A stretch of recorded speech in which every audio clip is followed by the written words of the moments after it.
Well, there was a subject that we could have chosen today. Today, on the day that so-called jihadi John, a grisly, brutal, foul, blood-spattered mass murderer, has been unmasked. He took great care to mask himself in all kinds of ways, but he has been revealed to be not jihadi John, but Mohammed Mzawi, aged 26, a well-to-do, well-educated West London man. He was a university graduate from Westminster University. He was, by all accounts, quite a Jack the lad, well-dressed, well-groomed, soft-spoken, none of which would have come as any consolation when he was cutting your throat with a knife, and doing so slowly, as clerics advising them have advised these killers to do. Enjoy it, the clerics said. Cut through the neck slowly. The mass murderers of ISIL have, of course, murdered not just Western hostages, but far, far more in the way of Eastern hostages. People of other faiths, like these Christians who were murdered on the beach in Libya. People who are held to be heretic, like Yazidis, who are murdered and their wives and daughters, even mothers, stolen and used and abused in the most foul, obscene ways, bought and sold like slaves or like cattle. They have murdered Shias, they have murdered Sunnis, they have murdered Muslims, Christians, and Jews. They are the most dastardly gang of death cultists that the world has seen in the modern age. But what inspires them? Why did Mohammed Mzawi, with everything to live for, here in London, in West London, with his university degree and his good manners and bearing, how did he end up cutting people's throats in Syria? What inspired these three Bethnal Green schoolgirls to tell their parents last Tuesday that they were going out for the day? One said she was going to a wedding. The other said she was going to study. None of them gave their parents any indication that in fact they were headed for Gatwick Airport and a flight to Turkey, which they boarded with remarkable ease. Three minors, three 15-year-old girls with no guardians with them, were allowed to waltz through Gatwick Airport, waltz on to the Turkish airline aircraft, and waltz through the Istanbul airport, and now are in the hands of ISIL, probably married, probably being used like the other women, young and old, that ISIL have taken. What inspires people in France, in Belgium, in the Netherlands, in Germany, in Spain, where a network has just been broken up, which was recruiting 100 or more ISIL recruits? And why are girls in particular now being targeted by ISIL as recruits? And why are those girls responding in the way that they are? So that's the question for tonight. What inspires ISIL's new recruits? Let's talk to Narges Mogalegi, Press TV correspondent in London, on this very subject. Narges, welcome. Welcome, George. Thanks for having me. What do you think? What is it that's inspiring these people? Well, I think it's many factors. Actually, Press TV UK's news team, so myself and two of my colleagues, spoke to two of Mohammed Emwazi's old school friends earlier today. One was in the class with his younger brother Amar, and the other one knew Mohammed personally. And it was very interesting talking to them because they told us that Mohammed was just a normal young boy when he started high school, but that from year 9, so we're looking at about age 13 or 14, he started isolating himself, that he was showing signs of in his thinking, and they told us a little bit about him and his brother. They were Kuwaiti background, but their family had moved to Iraq. Amar, his younger brother, was about 3 years younger than him and idolized and looked up to his older brother Mohammed, and they were describing that from a very young age both of these individuals went from young people with a good sense of humor, intelligent, charismatic, to isolating themselves. They were, Mohammed, they said, was known for being dangerous, and their words were, this is a man that was grown into this. And that is what they were telling us here at the news desk at Press TV UK. So I think the other big part of the news today, which was, of course, that press conference from Cage, indicating or looking towards how the intelligence services played into this, might have missed the nuance. They didn't get it quite right, because of course we do know that Mohammed Emwazi was being approached by the intelligence services, and as Cage said, he felt that he was being harassed.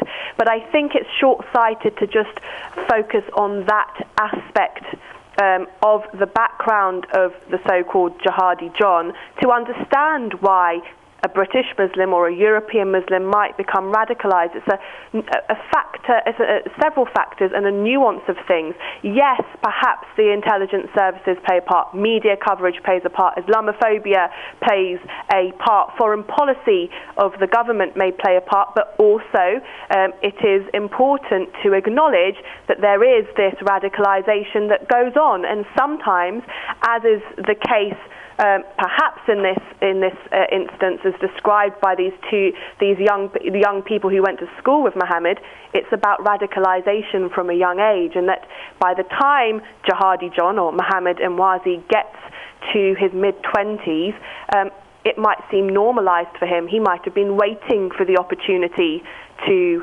go to Syria. But a lot of questions do remain, and I think when it comes to the intelligence services, those questions are there.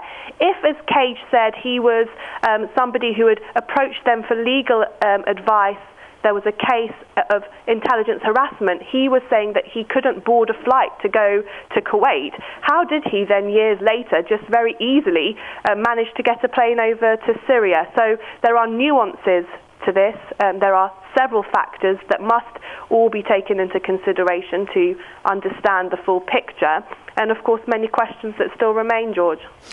Was there any organizational background that you've been able to pick up on today? Was this man a member of any of these weird cultish takfiri organizations in London? Well, these sources said that it was clear from a young teenage age that which, by the way, Nargis, is long before the British intelligence services mistreated him, if indeed they did. Yes. They said it was clear that he was and identified himself as a Salafi. But they said actually there wasn't a group of youngsters in the school that they all hung around together. They said very much that Mohammed hung around mainly with his younger brother Amar, that he was always debating, always quite forceful in those debates, that even in comparison to some of those young students who might be considered radical, the radicals considered him radical, that there wasn't, though, a group of people that they could think of, whether, and we'd have to be careful here, this is obviously just assuming or speculating, whether there was something at home or online he was checking mention something, it wasn't clear from talking to the sources, but they certainly said that it wasn't that there was a group of people at school, but he certainly seemed like somebody that was pushing forward things. They said that he often led the prayers at the school, but sometimes he was quite forceful in getting people to prayer. And this was obviously at a young age. You leave school when you're 16 years old. So this is many years before, he might have left school, and what influences he might have had at university or beyond that. How this harassment from the intelligence services impacted him as well, that's all there to be questioned. But I think the main and key point is that there's not one single thing that leads somebody to become Jihadi John. And Jihadi John is a cause and not a symptom of what we're seeing happening in the world today. Thanks for that, Nargis. And you, and I'm sure all journalists and broadcasters, will continue their search for more information on the individual unmasked today as the mass killer, Jihadi John.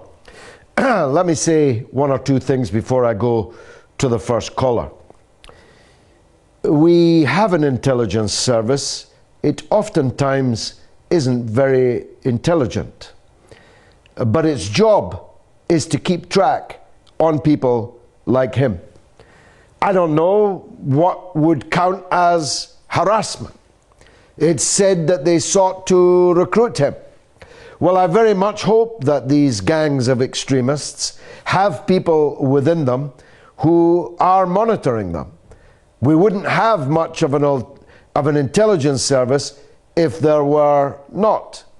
It's vital to the vast majority of citizens in this country that we protect ourselves against potential terrorist outrage, like appears to be coming to court with ever greater regularity.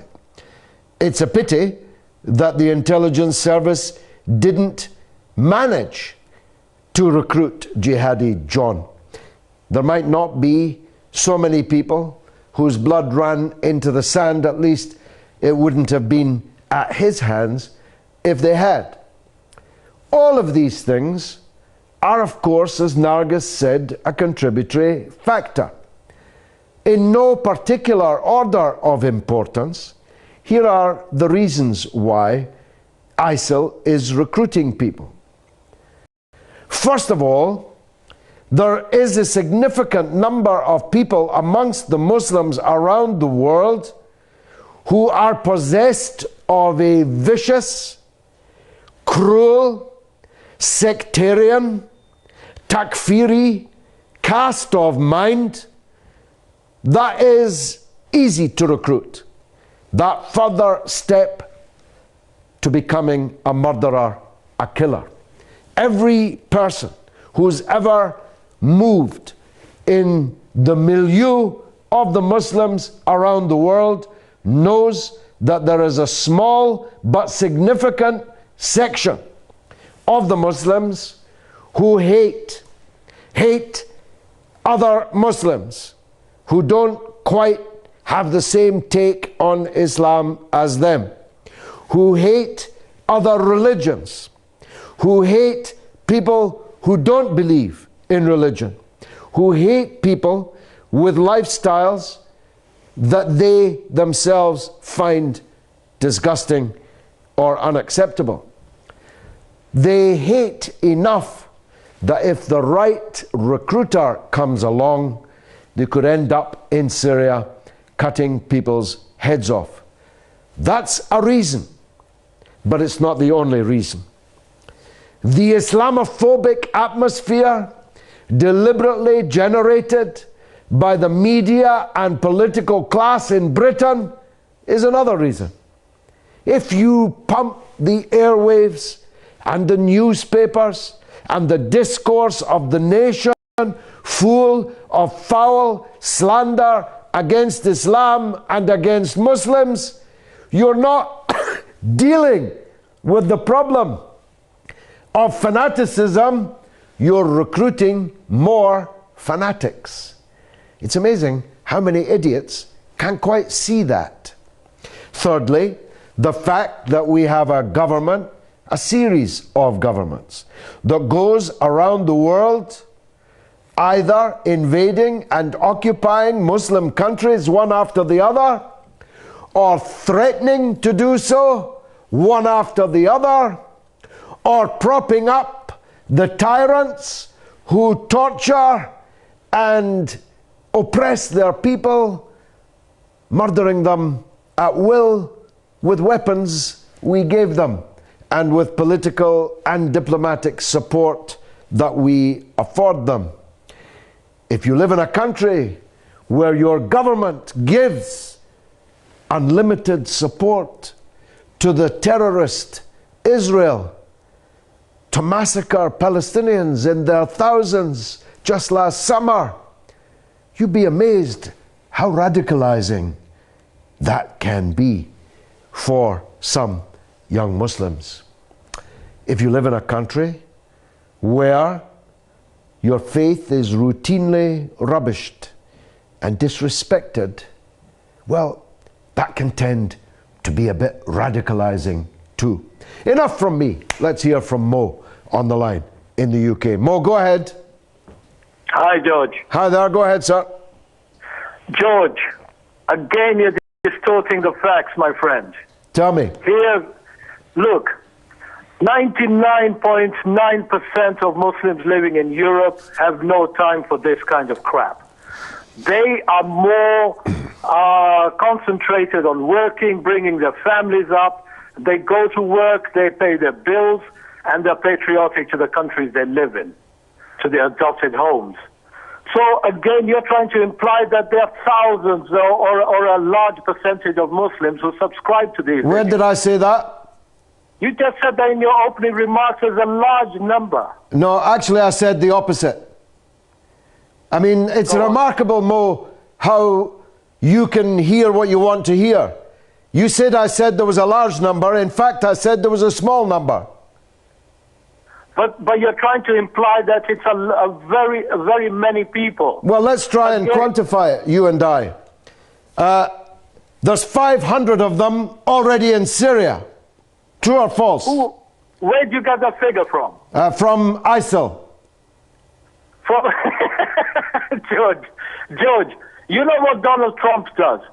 He is a millionaire who pretends to be a billionaire. So he says to everyone, I'm a billionaire. Yeah. Yeah? This is the same with ISIL. Well, that's true. You think they're lying? Are they lying that there's 500? George, listen to me. I'm listening. I'm talking with you. Yeah, sorry. Not more than a couple of dozen idiots have gone out there. No, that can't possibly be true because we've actually seen the names and faces of more than a couple of dozen. Okay, hear me out, George. Yeah.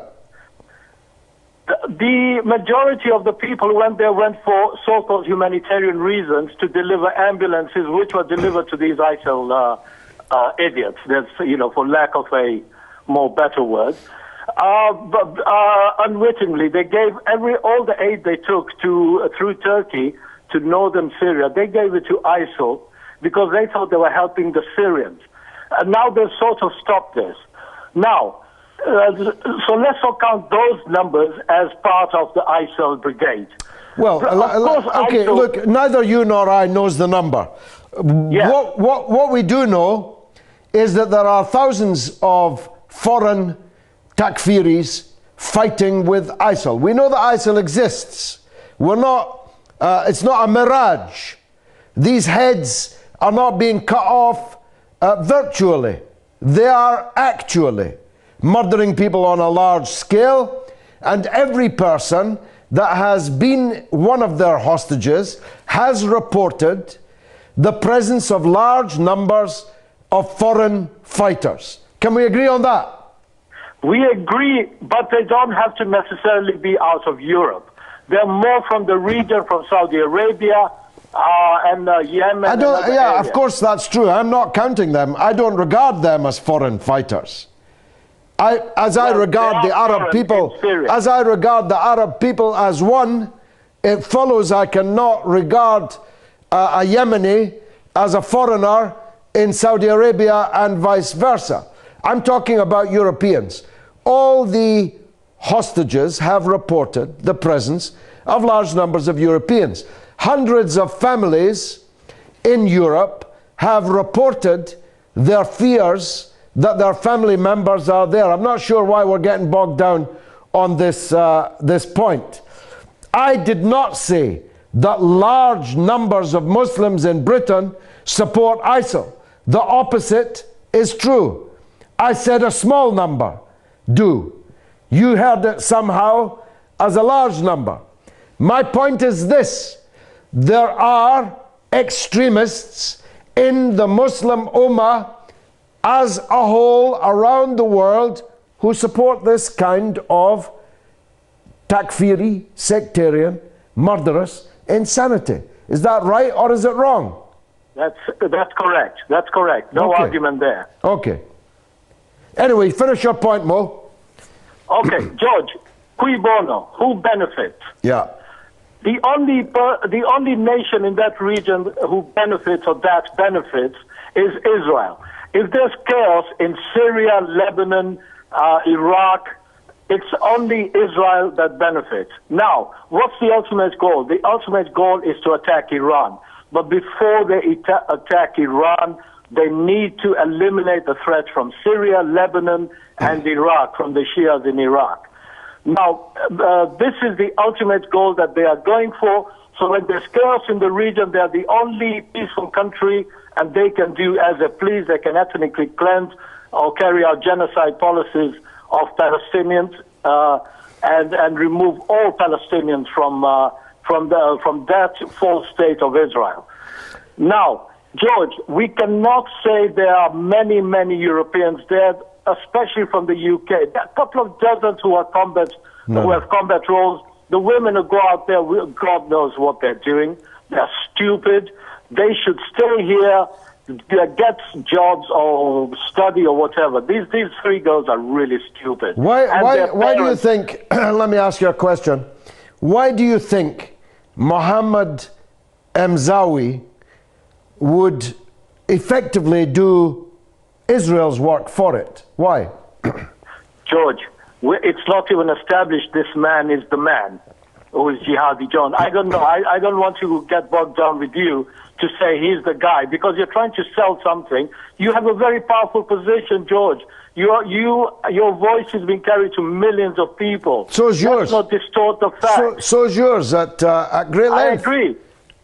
I agree. George, let's not say this is the man. We don't know if he's the man. Maybe he is or maybe he isn't. But if he isn't, then we are condemning this man.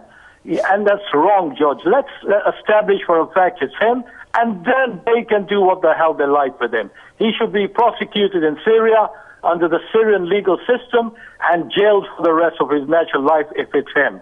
Okay, but if it's not him... Well, I'm pretty sure that it's him.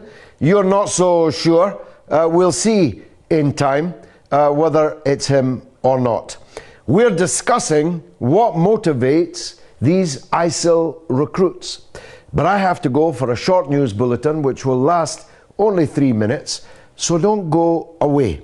George Galloway, Comment, the second half. Welcome back to Comment. With me, George Galloway, here on Press TV. Still the voice of the voiceless. We're asking what inspires ISIL's new recruits and some of their older ones like him. Unmasked today, although as Mo pointed out, we can't know entirely for certain, but I'm almost certain that that is Mohammed Emzawi, a 26-year-old graduate of Westminster University and a resident of West London. I know that these three girls are from Bethnal Green School, and they were allowed to board a plane at Gatwick without their parents or guardians. 3 15-year-old girls.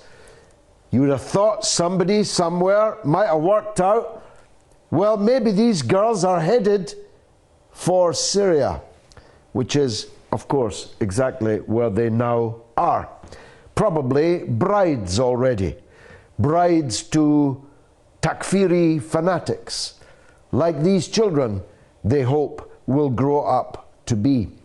These are children alleged by ISIL to be foreign boys. It's not entirely clear, again, as Mo pointed out, what they mean by foreign, but they're very young boys, and they're definitely being drilled by an ISIL militant drill instructor. I'm not so sure about the dolls that they're allegedly being given in order to learn how to cut heads off, but there's ample evidence that these people bring children with them when they're cutting people's heads off, and there's photographic evidence of them asking children to hold the severed heads up. These unfortunate Christians from Egypt were massacred like sheep just the other day on the Mediterranean coast of Libya. It's happening all over the region, now afflicted, and it's a big region, from Borno in the north of Nigeria all the way to Libya, and including, of course, the Persian Gulf, where a third of Syria and a third of Iraq is in their hands. Millions of people are living under their rule, and ghastly atrocities are being carried out by the ISIL fanatics. Some people think it's all a figment of our imagination. Some people think it's really Israel dressed up. Some people think it's Britain and America that's behind it all. I don't. Let's hear from Gary in Bonn, in Germany. Gary, what do you say? Well, I happen to be in Halifax in Canada, but anyway, on this whole question of radicalization. My screen tells me you're in Bonn in Germany. So I'm insisting that you're in Bonn in Germany. Go on, Gary, my apologies. I think ISIL has taken charge of some of the things going on behind the scenes there. Could be. Anyway, on the issue of radicalization, look, young people who are blocked and left with no way out, then someone comes along proposing a way out. So this seems to be almost a run-of-the-mill feature of a large number of these people who are showing up as having been recruited. Are they radicalized? In the sense that I ever understood the term, radicalization is a process of growing political awareness. But I don't think no, you can be a right wing. You can be a right wing radical, Gary. You could be a radical fascist or a radical racist. It's not automatically a progressive or leftist thing, radicalization. No, but historically the pattern has been that since the disappearance of the Soviet Union, a lot of people lost their bearings. And the aims of various imperial interests have tried to exploit this in various ways. But despite whatever their efforts, what's happened, what we're watching now, and what is being, I would say, mislabeled radicalization, is another generation of young people who are blocked and are being systematically destroyed by being embroiled as the foot soldiers of this whatever it is, some kind of war against civilization. It has nothing to do with Islam as the religion of Islam. It has to do with Islam mainly, I think, because mosques are places where people hang around. And people who have an evil intent and need to recruit agents of that intention, that's a convenient place to go. And of course, to get to sugarcoat it, you say, well, this is in the service of such and such an outlook, a so-called Islamic outlook. But it's no more Islamic than my left toe. Now, there are a lot of grisly actions that we're seeing, but you know, these grisly. I noticed you mentioned how how shocking it seems that this latest fellow who's been exposed had seemed to have come from such a highly privileged and apparently civilized family background. I would just like the listeners to be aware that this is not unique to this phenomenon of takfirism. Here we have to watch out.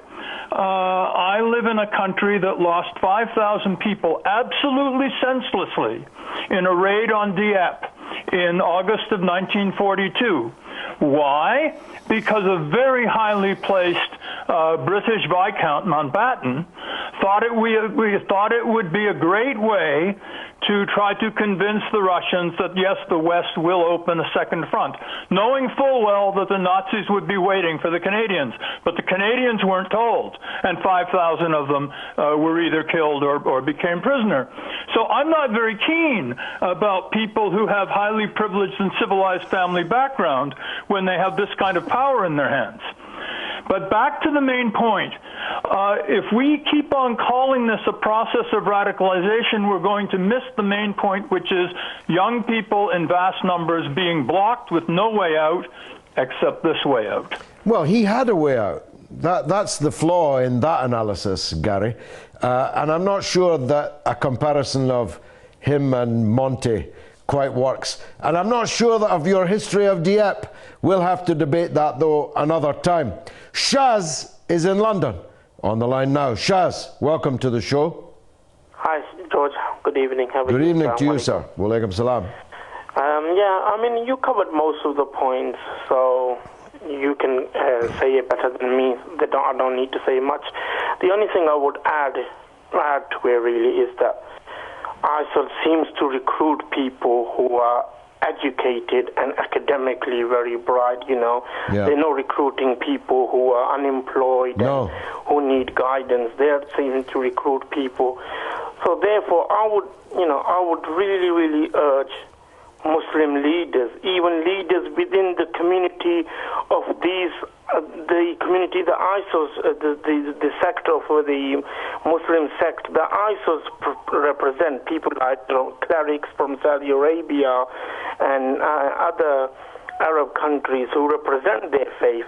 For they need to come out more and they need to condemn it openly and maybe perhaps even talk to them, dialogue with them. We need to have a leader who can openly say, this is how far you can go, and something like that is un-Islamic, and it's only serving the Israelis and the United States cause. It's well, that's right. That's right. And Mo earlier didn't actually answer my point.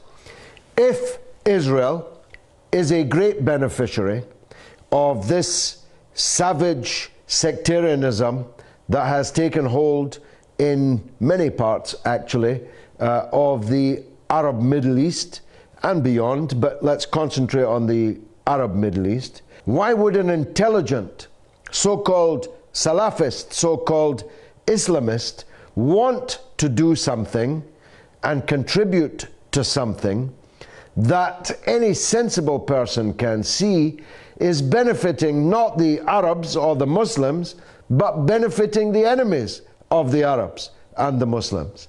Why would an intelligent, educated person not be able to see that, Shaz? That's, I suppose, a question I'm posing. Honestly, George, I think we as Muslims, we don't realize it. We seem to put all the blames on United States and Israel, and there's no doubt about it. Some element of it is true. But we have to accept that problem exists in our communities. We cannot stand one another. I mean, I work for the Metropolitan Police, and even there are Muslims working with me who hate another sect, Shia sect, because there's so much misconception and there's so much hatred built in. And these are people who are born and bred in this country and work for a public organization, but these hatred and misinformation has been placed in given to them, and they really believe, and the things that they come out with, it's just, it's so untrue, and we're not tackling it, we're ignoring it. Amin. A man after my own heart, Shaz in London. Trolls is in Denmark. Let's hear from him. Welcome. Thank you very much, George. Welcome, it's wonderful sir. to be back again. Thank you. Good to hear from you. Go ahead. I would like to say that Muslims and non-Muslims have a natural instinct to oppose the West's permanent wars taking place in Muslim countries.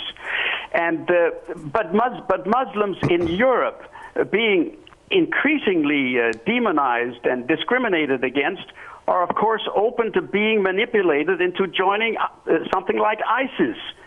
That people are desperate, and to me, the wars in the Muslim countries. They reflect the West's extreme torture, genocide, murder of millions in Iraq, Afghanistan, Libya, many places, in Syria.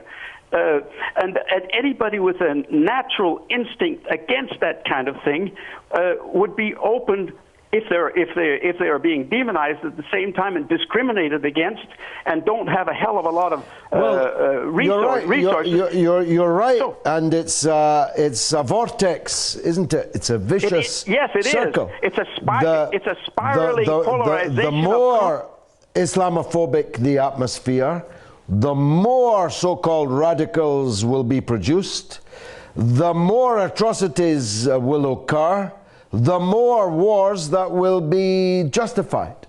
But you've made a point implicitly that I want to endorse. There's no point in listening to our political leaders, still less their media echo chambers, clucking about all this beheading and murder that's going on. Because they have murdered more than ISIL could ever dream of. George Bush and Tony Blair beheaded more people than ISIL could ever dream of. Just because we didn't see them in an orange jumpsuit, just because their killers didn't feel the warm blood on their hands as they did the decapitation, every drone attack, every cruise missile attack, every tank shell, every artillery shell, every bomb, every battleship that fired was decapitating people and murdering people on a scale hitherto undreamt of. So when you hear journalists with their sonorous and emotive commentary describe the beasts of ISIL, make this point.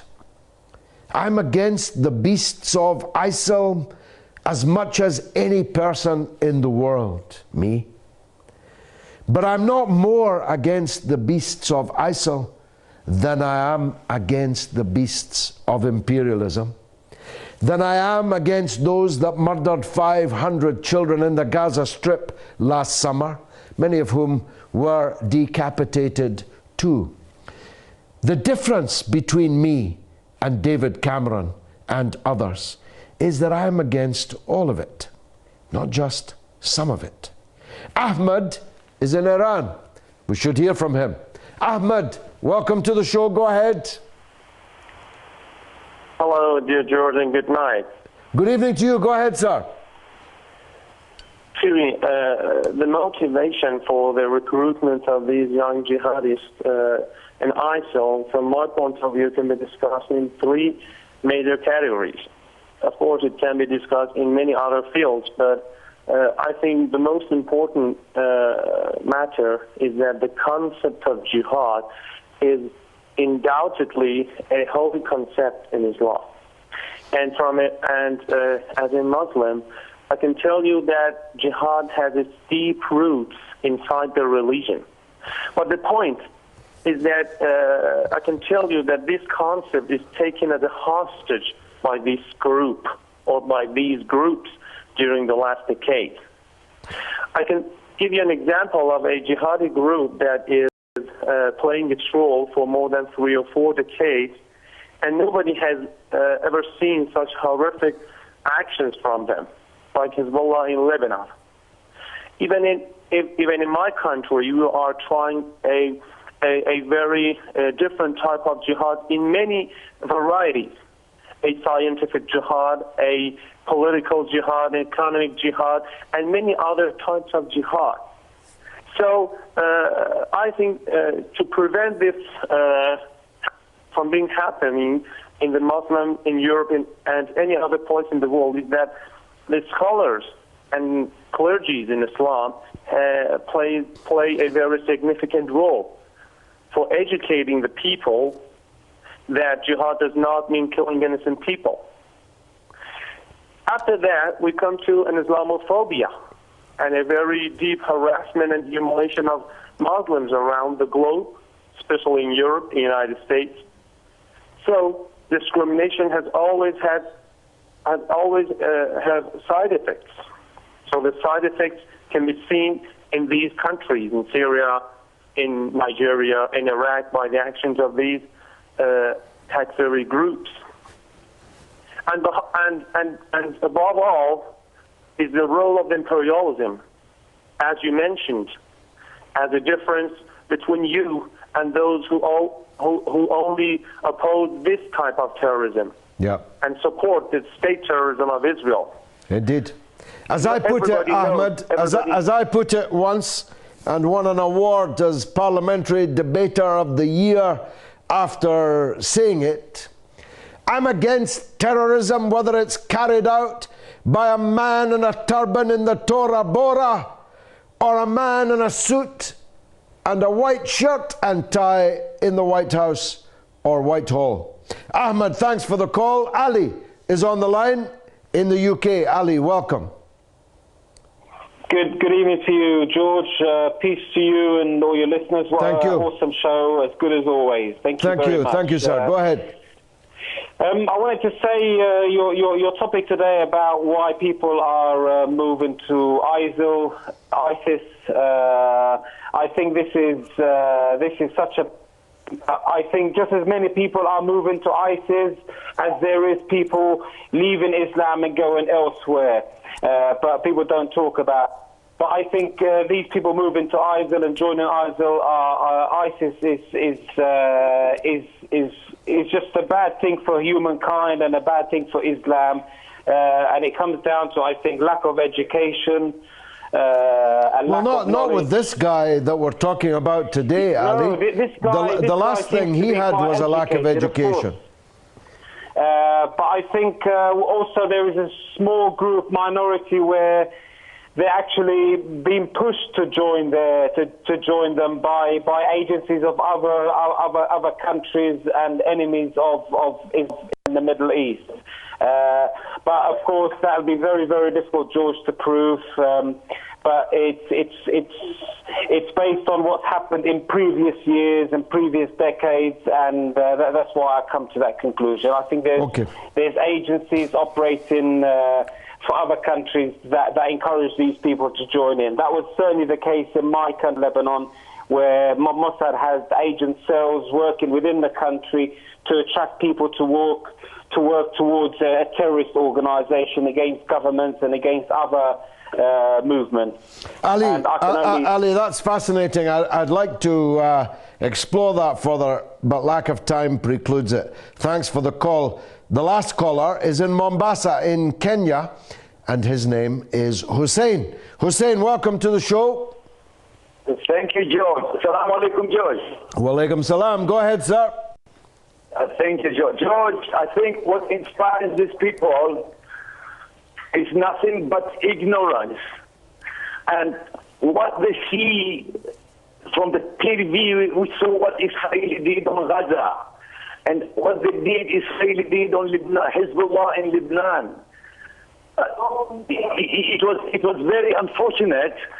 These things were there, and the Muslims saw it.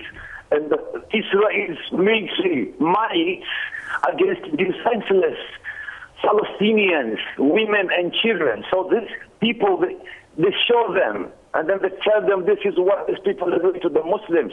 But in reality, those people doing that, The ISIL people, they are not Muslims, George. There's no place in Islam telling Muslims to kill an innocent person, let alone a Muslim, an innocent person, even a person who has no religion. There's no place in Islam which mentions that, George. So what I think it's just ignorance, and those people, they have their own ends. And what the Israelis do against the Palestinians, against the Hezbollah, the Lebanese, and elsewhere on earth. There's something needs to be done, George. Well, I'm trying my best, and thanks for that call, Hussein. In Mombasa, these people had religion. No doubt they were begging to Jesus to somehow save them from this Calvary that they were about to face. But the people who murdered them don't recognize Jesus. Even though to be a Muslim, you have to revere, never mind recognize Jesus. Let me just say in conclusion this. Our rulers, the powerful, and their media deny all other contributory factors to this phenomenon. They deny that Islamophobia has anything to do with it. They deny the massacre of the Palestinians has anything to do with it. They deny the invasion and occupation of Iraq and Afghanistan and the murder of 1 million Muslims and more in those invasions and occupations have anything to do with it. They deny that the British and other governments' policy towards Syria in these last 4 years has anything to do with it. I spit upon their denials, but I will not remain silent when others deny the presence of this evil in our midst either. You can continue on Twitter.